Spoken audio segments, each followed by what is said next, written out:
I can't think of theme of OCD that I haven't experienced at some point in my life. It very quickly latched onto other things. Religion, because I went to a church school, existential OCD, harm OCD. It found its way to every little thing in my life and just made everything narrower and narrower for me. So it felt like I had to hide these things. But in hiding them and not doing the compulsions, I thought I was allowing bad things to happen because I wasn't doing these compulsions to stop them happening. So the whole day I would be thinking, I'm going to do this compulsion later, but what if it's too late by then? For me, they were some of the hardest thoughts through recovery. I respond to my what ifs now with what ifs. Oh, what if this happened? Yeah, what if it happens? Do I want it to happen? No. So am I going to do anything to make it happen? No. And if it did happen, I would, because you can cope with things in life. You just have to be louder than the OCD.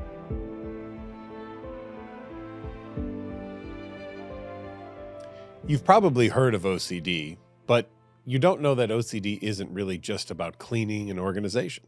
It's actually debilitating. It's a condition that causes intrusive, persistent, and really sticky feelings and thoughts that can seize on any topic, from romantic relationships to illness to spirituality, and really anything that matters to you. This can really cause significant anxiety and guilt and shame and discomfort and can make it hard to function in day-to-day life. If this sounds familiar, know that you're not alone. In fact, 1 in 40 people in the U.S. suffer from obsessive compulsive disorder. But help is available. I'm a licensed clinical psychologist with 25 years of OCD treatment experience, so I know that these scary symptoms can be overwhelming. But I also know that they can be managed with the right type of treatment. I lead a team of top-tier clinical experts at NOCD who are trained in the effective treatment for obsessive-compulsive disorder. NOCD is an online platform offering specialized, accessible, and convenient OCD treatment. My team and I have helped people take back their lives from OCD through evidence-based therapies that are covered by insurance. To learn more about OCD and to start effective treatment, head to nocd.com. That's NOCD.com. You deserve to live the life you want to live and not the life that OCD wants you to live.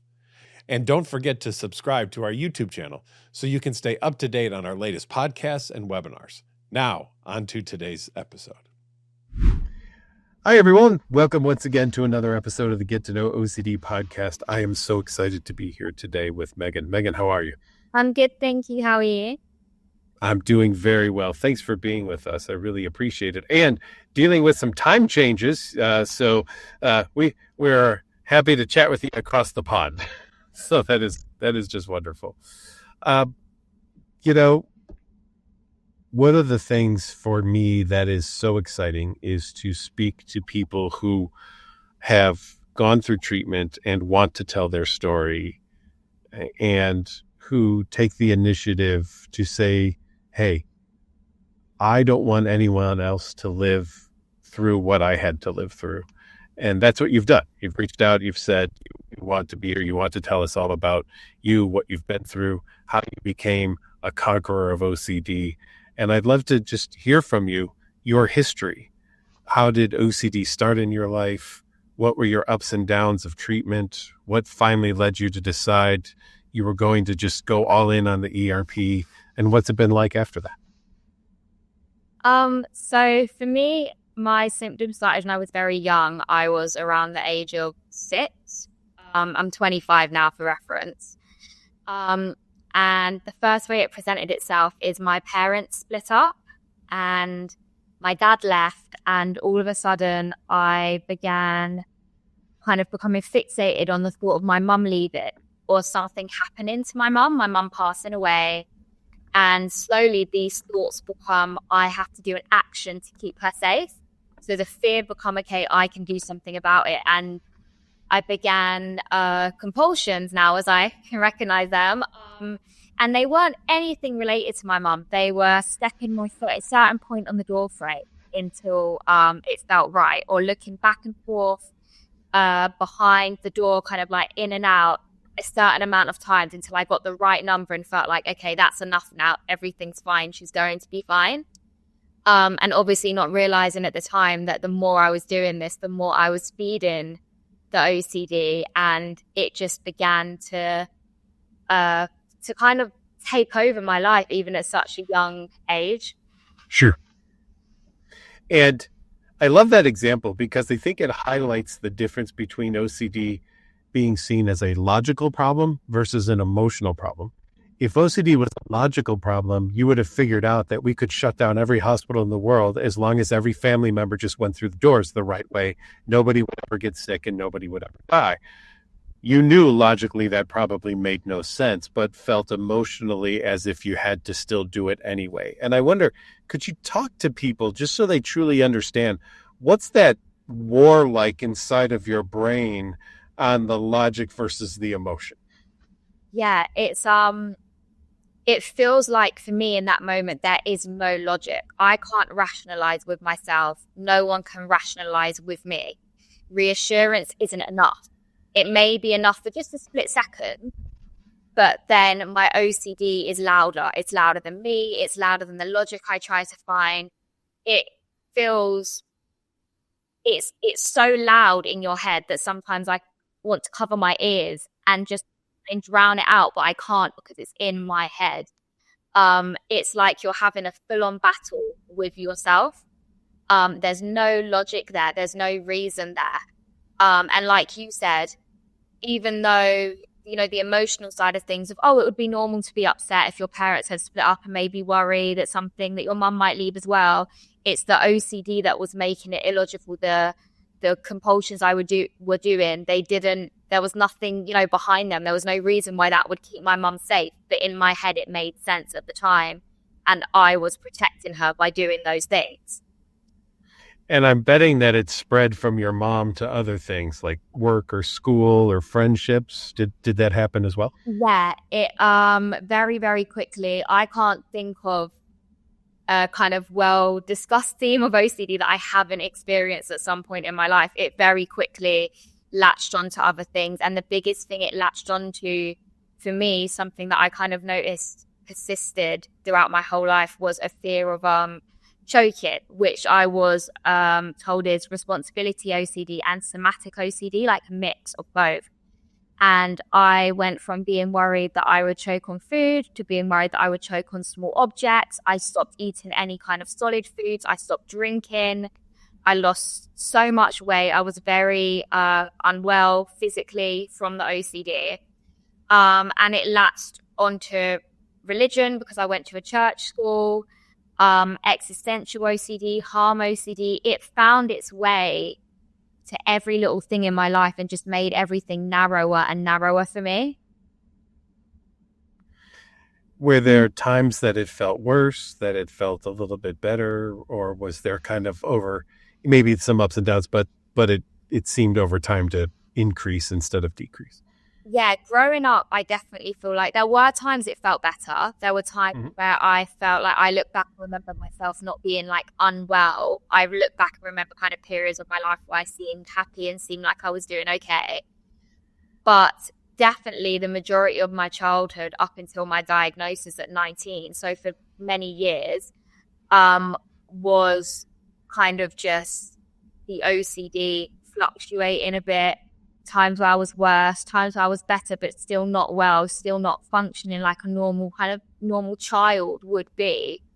And just kind of themes tapering off until it found something else to latch onto. I felt like it was always present in my life, but times of, where stress was exacerbated, if there was something difficult going on in my personal life, dealing with a loss, I noticed that the OCD became very, very loud and felt like it consumed me completely.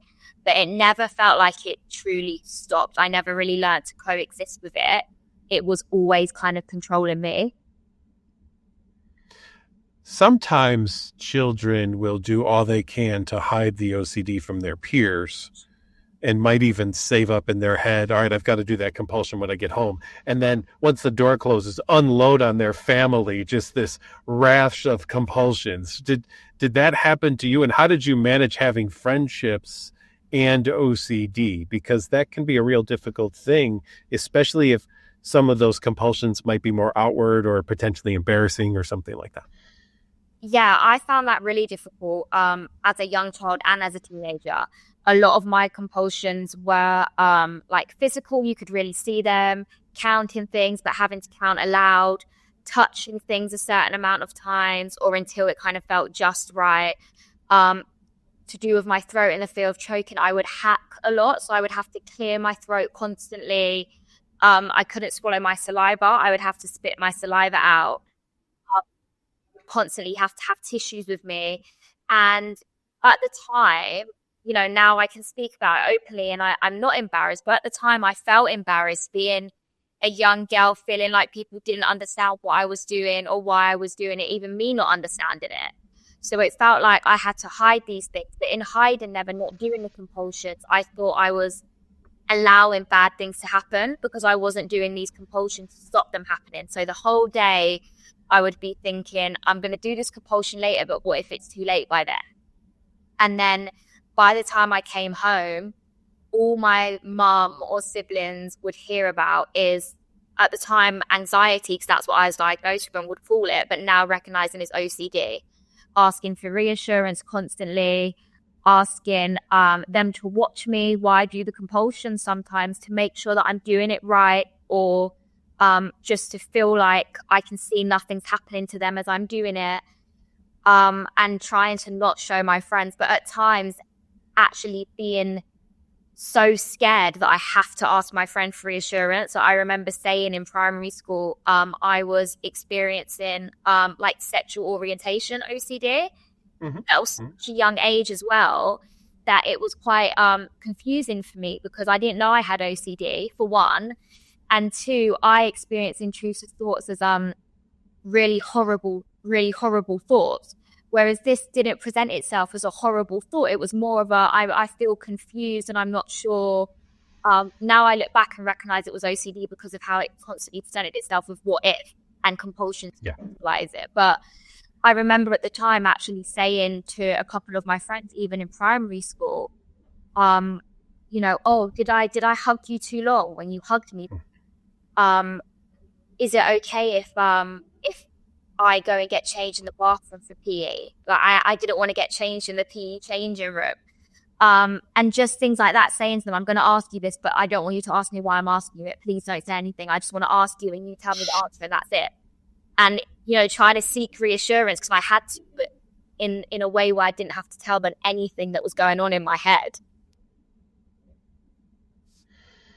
It's a lot to manage, isn't it? Yeah. Mm-hmm. And then as we get older, this probably one we've not talked much about on the podcast. So I'm excited to dating and relationships. And one of the things that I see on the community, on the NOCD community a lot is, do I tell my partner that I have OCD, or how do I break into this? Or people who feel bad, should I start a relationship with someone and then tell them, or should I tell them first so they have the choice to be in a relationship with me or not? How, if you've dated, how have you navigated the whole dating experience and living with OCD at the same time? Yeah. So when I was diagnosed with OCD, I was with a past partner who I'm not with now. And there were times where the OCD was almost, I guess, used against me, you could say. Like I was kind of embarrassed on like social media quite publicly by them, kind of mocking me, laughing at the facts that I count things when I leave the room. And leaving that relationship and going forward, I was really scared about the thought of like finding a new partner and disclosing it in case they kind of treated me the same way, because it felt really, really upsetting to be diagnosed with something and for me, for everything to finally make sense. And although it was so scary, almost feel a bit of relief. And then to see, it spoke about in such a horrible way. Yeah. And then my current partner, I actually went to school with. And when I became unwell, before I got diagnosed, we were still very good friends. And he came to see me while I was unwell, just like as a friend. and was really, really understanding and really supportive when I was going through probably my worst time with OCD. And when we began to kind of see each other in a like a more romantic way, like in a relationship, I happened to catch COVID early on, and for me that was a very big thing at the time with my OCD. And I just felt like, okay, this is a good time as ever to explain to him why I'm so scared about catching COVID, why this is a massive thing for me. Let me explain that when he came to visit me before, I actually ended up being diagnosed with OCD, and that's what that was. And this is why I'm so scared now. And I think I learned from before, if someone reacts in a bad way or speaks about it in a horrible way, then you're not someone I can have in my life, because this is of course. This chronic condition is a hard condition to live with. It's not a condition that, there's a cure for. I will learn how to manage it, hopefully, but I'm not just going to be able to switch this off. And I need people around me that are going to understand me and understand that and support me. And I was just lucky enough to have my partner, who I'm with now, to be so understanding and so supportive and go out his way to educate himself on it and stand by me through my lapses, join support groups with family and partners to learn how to help me, to learn, how to really find that balance of I want to be there for you, but not reassure you and feed the OCD. So I was really lucky in that sense, someone that went above and beyond to try and understand and be there for me. And not having that before, it meant a lot this time to have that. Yeah. Sounds like a keeper. I like it. Yeah, definitely. Good job, partner, whoever you are. Thumbs up to you. Yes, nice work. When people see this, then they'll kind of wonder, all right, what motivated you to take the risk? You'd already had a bad experience. I mean, why take the risk again? I think when that first kind of happened, I was really unwell with my OCD. I'd just been diagnosed. And I think what some people maybe don't realize is how much of your life OCD actually consumes and what comes with it: anxiety, depression. Okay. That came with it, and I felt like I was in such a low place and so vulnerable that I almost felt like I had to take that. I deserve to be spoke about that way. He's right. The OC, I should be embarrassed. I can't leave a room without counting things. That's so abnormal and so crazy. I am a burden to people. I almost agreed with what he was saying and let it, tell me how I should feel about myself. Yeah. And I kind of began ERP when I began to understand my condition. I got to the point where I kind of realized, no, actually, this is a really hard condition to live with. And I'm trying my hardest and I'm trying to manage it and I'm doing everything I can. And I deserve the grace that I would want other people to give themselves. I deserve to give myself right now. And if someone's going to talk about me this way or feel this way about it, then they shouldn't be in my life, because I would never treat someone this way. And they have no idea how difficult this condition can be. And I kind of felt like if my partner, who I'm with now, was to react that way, I didn't think he would, knowing him from school and being friends for so long. Sure. I kind of knew deep down this was a safe space and he'd be there. But the worst case was I was completely wrong and he wasn't. And then I would realize, okay, well, no one is going to be able to talk about me that way or make myself feel that way about me again. I'm never going to feel that way about myself again. I'm never going to let the OCD make me feel that way, and I'm never going to let a person make me feel that way. So it's better to put it out in the open now and find out how he's going to respond to me. Good for you. Now, if everyone could just translate that to OCD and say, you know what? You don't treat me very nicely either, OCD. You're out of my life. I don't want you here anymore. And it's time. Yeah. If it was that easy. If it was. OCD is so convincing to people.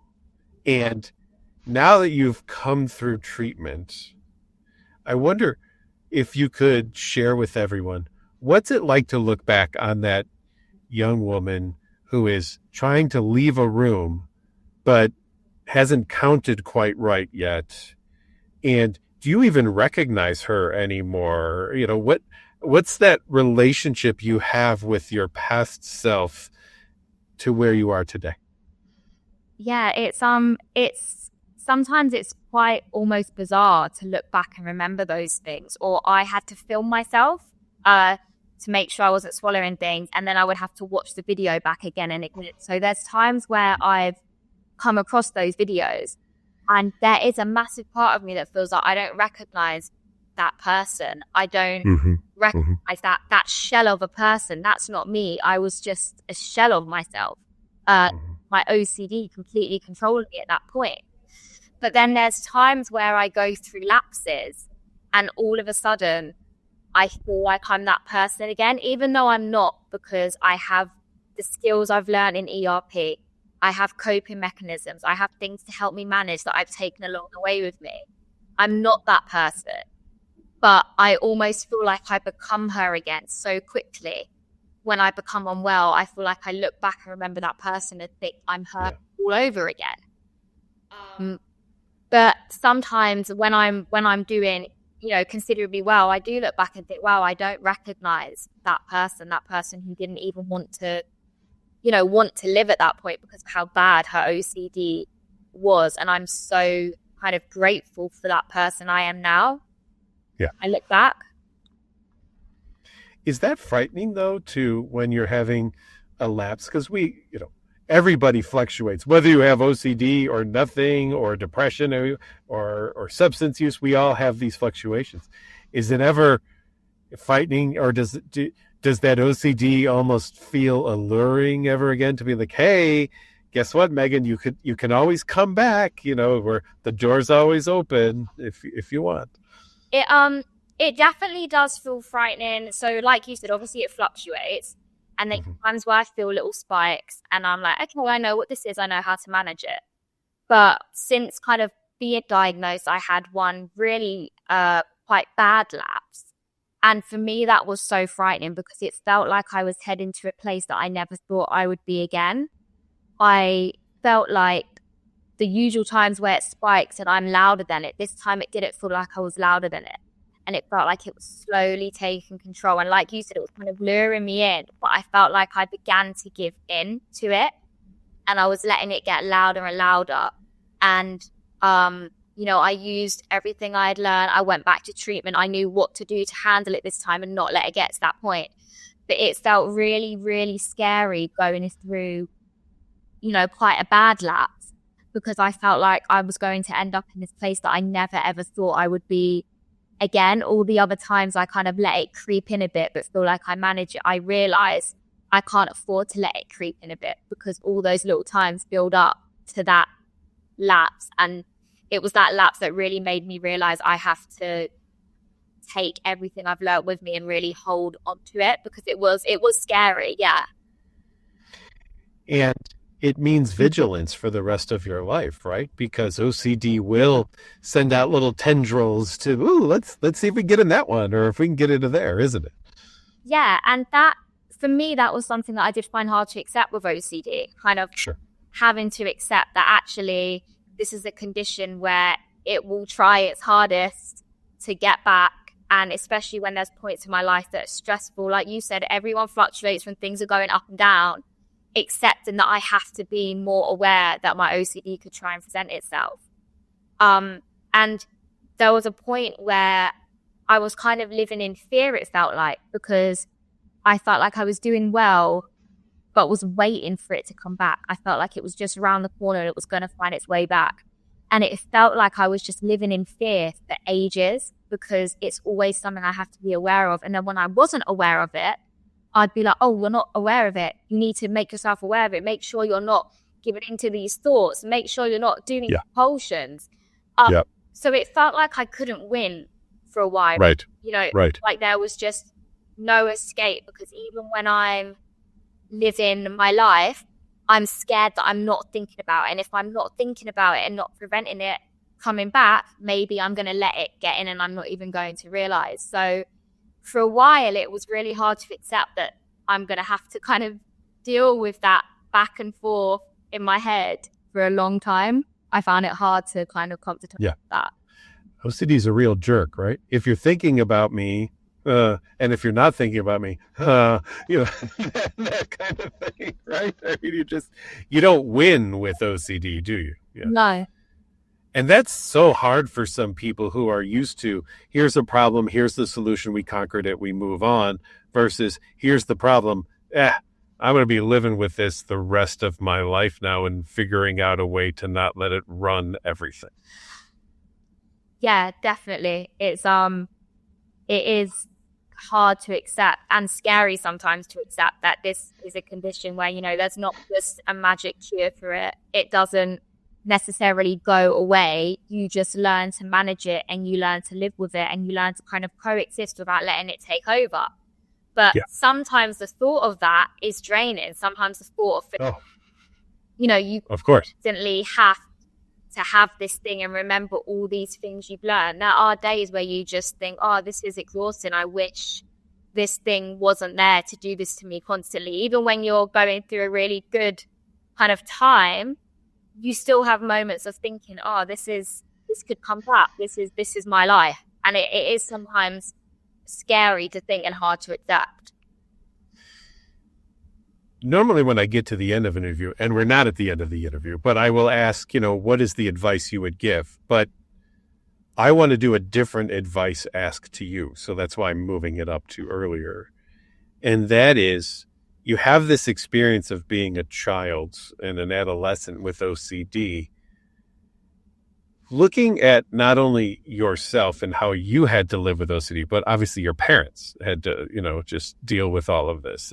And so you had the thing with your mom and dad, right? And then is your mom okay? And how, looking back on it now, how would you think about telling families who have children who have OCD to approach dealing with OCD in a way that isn't supporting it?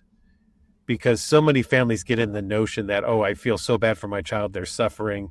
Or if there has been a separation, we've put our children through so much already by getting to where, and now, we just have to give them everything that they need and make sure they're okay, which might seem very lovely and wonderful on the surface and could be devastating, actually, to the mental health of someone. So I'm wondering if you've considered that, and what advice would you give to families now who might be watching this wondering, how do I help my kid?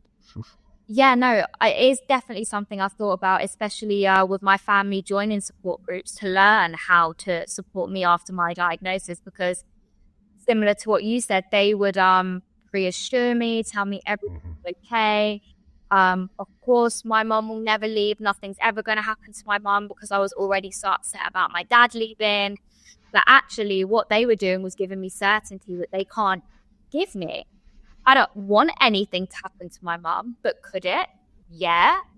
And they were giving me certainty that they shouldn't have been giving me, because my OCD still didn't find it enough. And that's how it spiraled.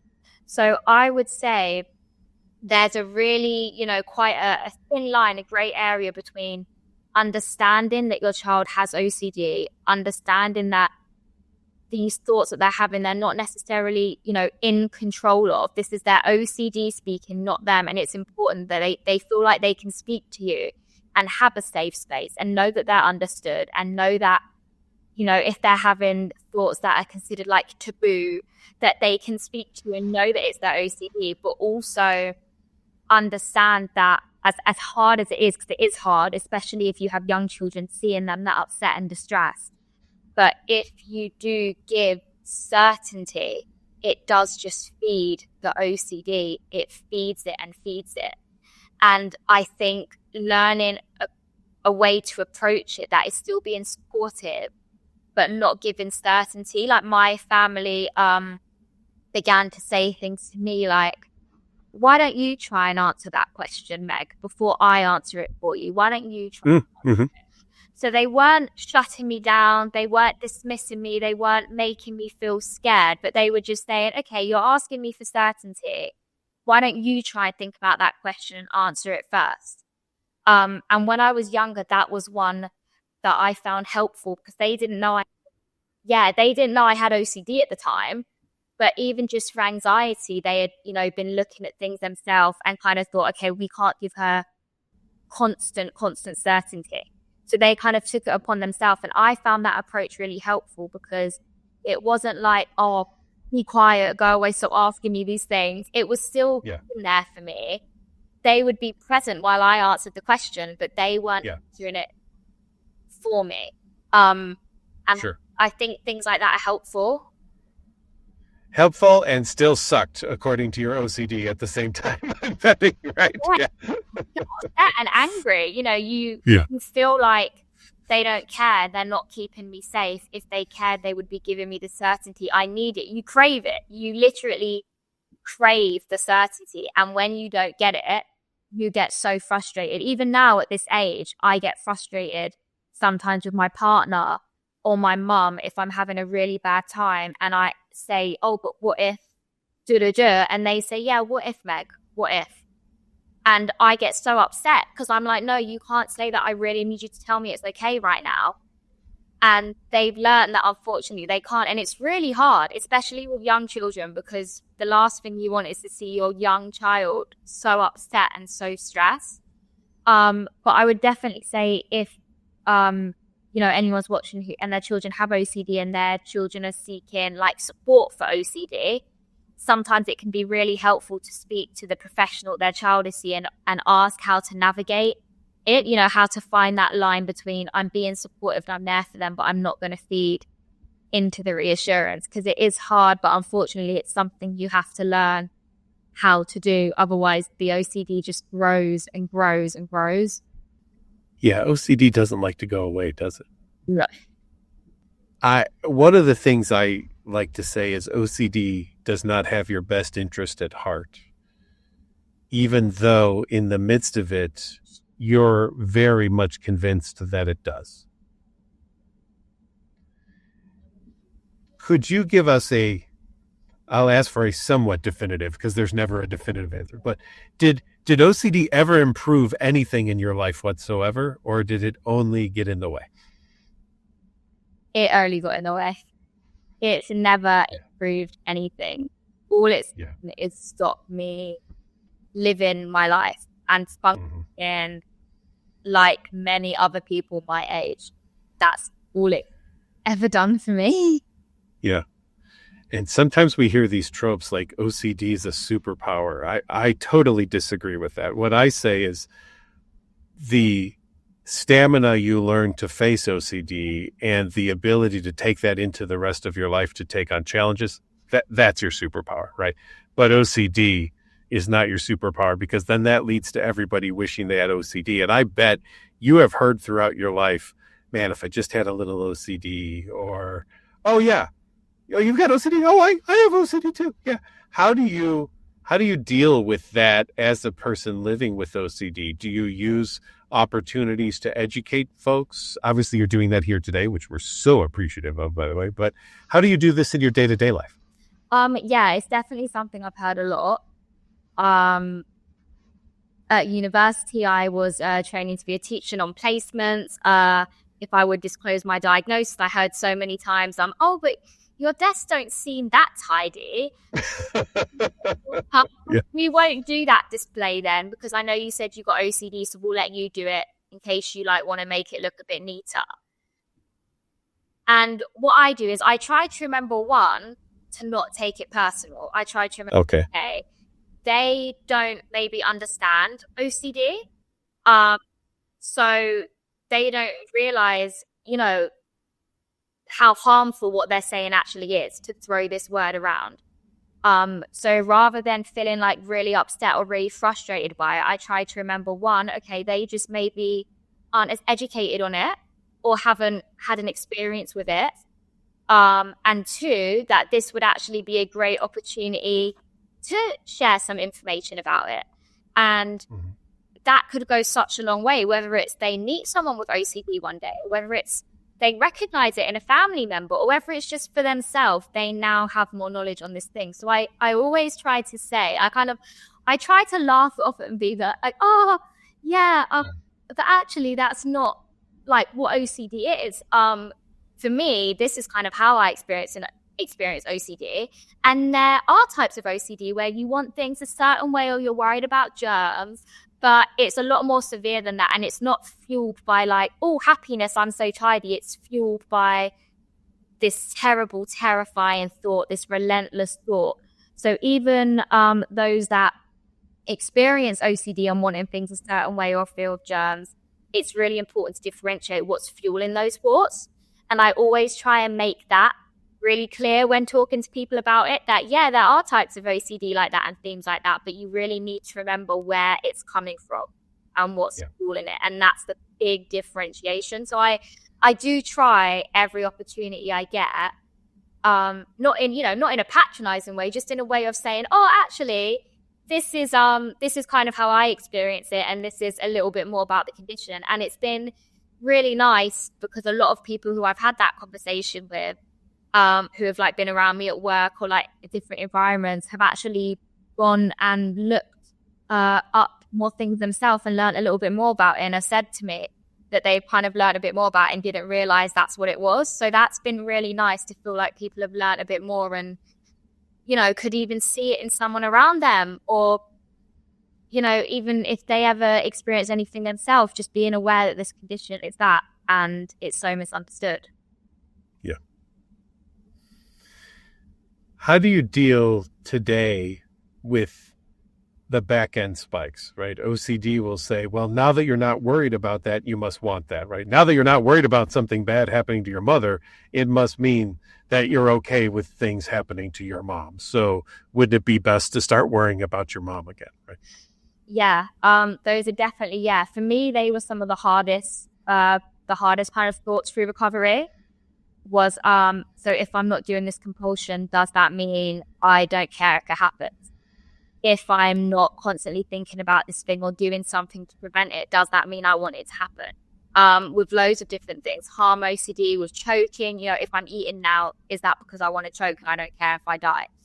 I found those thoughts really hard, but through ERP, I learned that even when I have those thoughts, I have to respond by saying, yeah, okay, well, maybe I want it to happen. I don't think I do. Have I ever wanted it to happen? Have I ever hurt someone?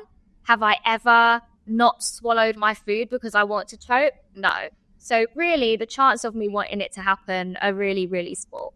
And if it did happen, one, I will cope. I will deal with it because things happen in life and you learn to deal with it.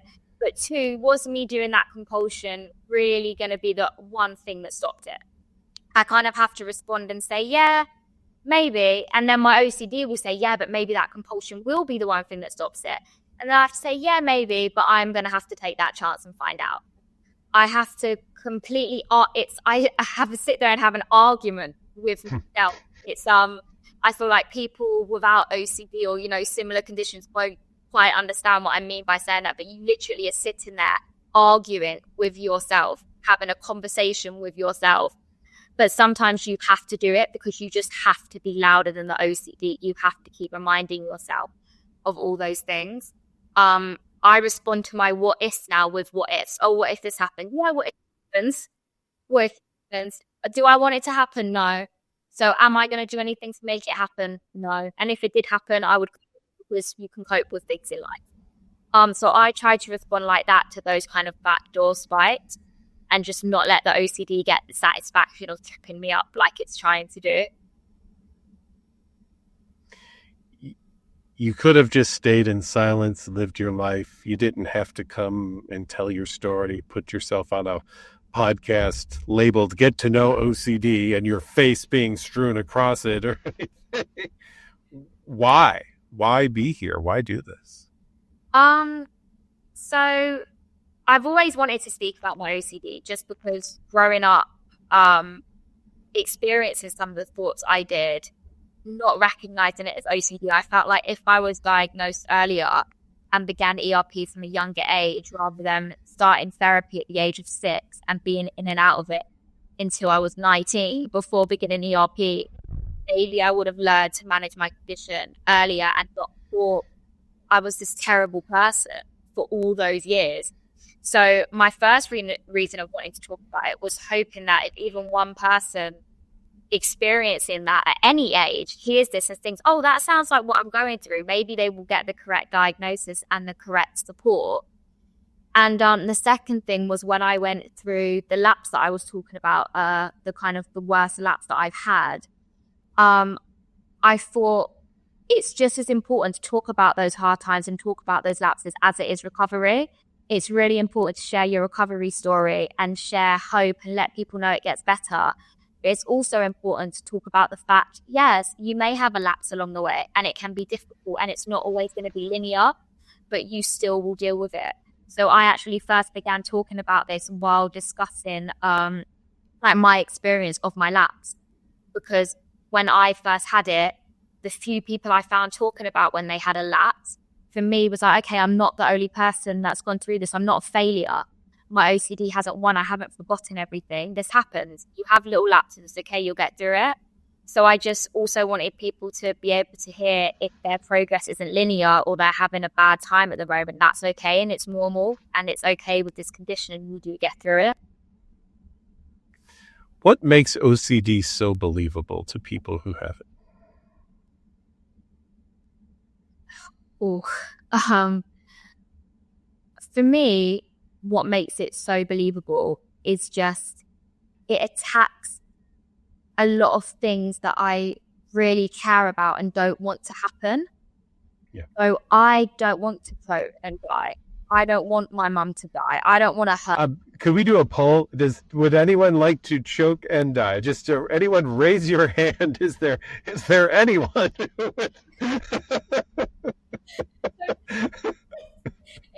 I mean, it's funny, isn't it? Yeah, it just It latches onto things that me and most people don't want to happen.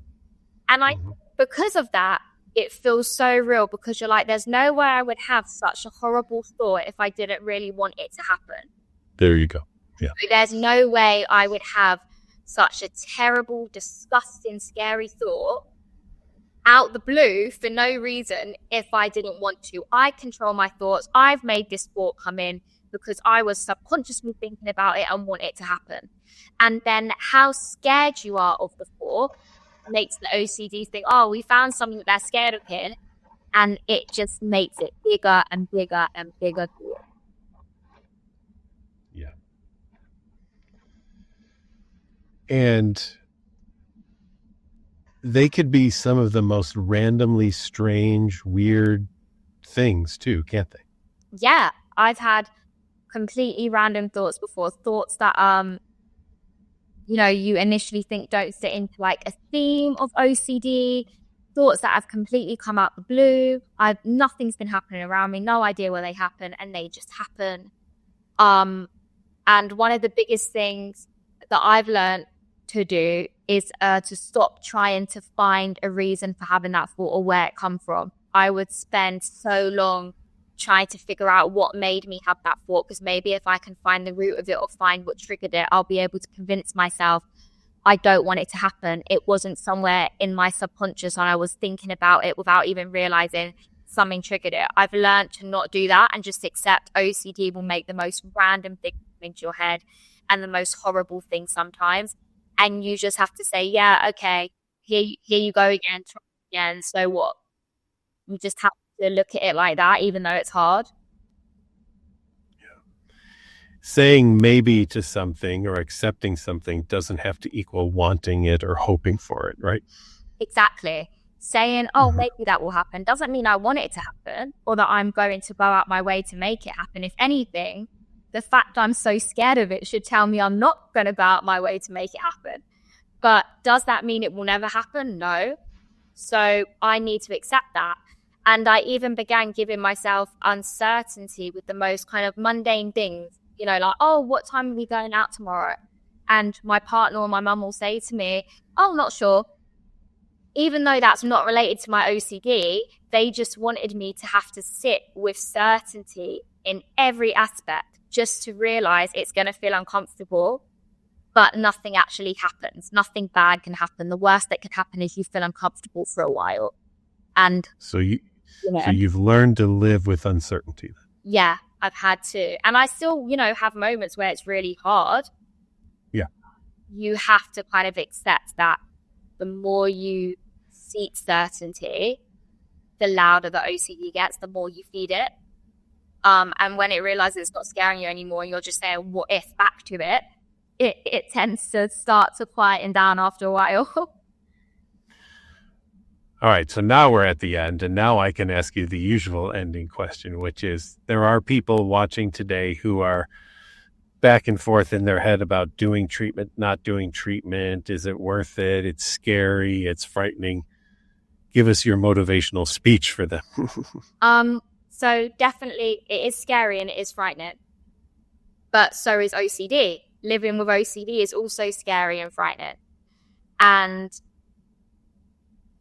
to live with that and let it consume your life, I think is more scary than facing treatment and facing ERP and finally being able to be honest with someone about your thoughts and realize, oh, hang on, I'm not a really bad person. This is a condition that's giving me these thoughts and it's okay. And I can learn how to deal with it.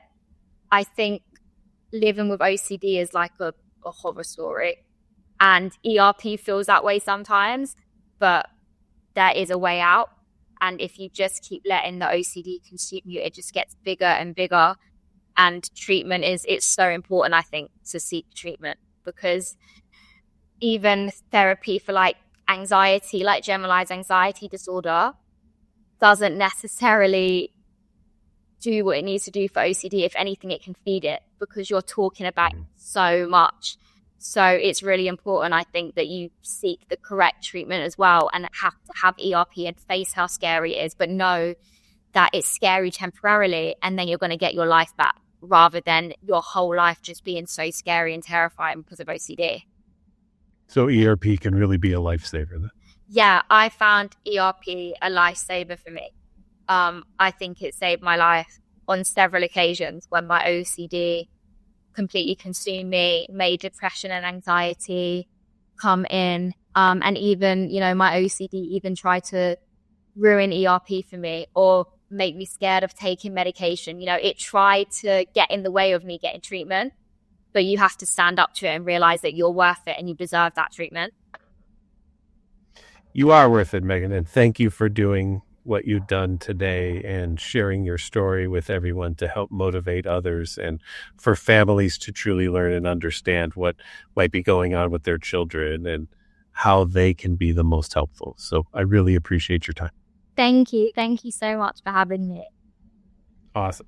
And thank all of you for watching the Get to Know OCD podcast. If you enjoyed it, subscribe to our NOCD YouTube channel where you can watch all of our past episodes and see the future ones. And you can also watch recordings of our Wednesday night webinars that I do, sometimes with just me, and sometimes we have special guests joining as well. We hope this has been inspiring for you. Be good to each other. Thanks for watching.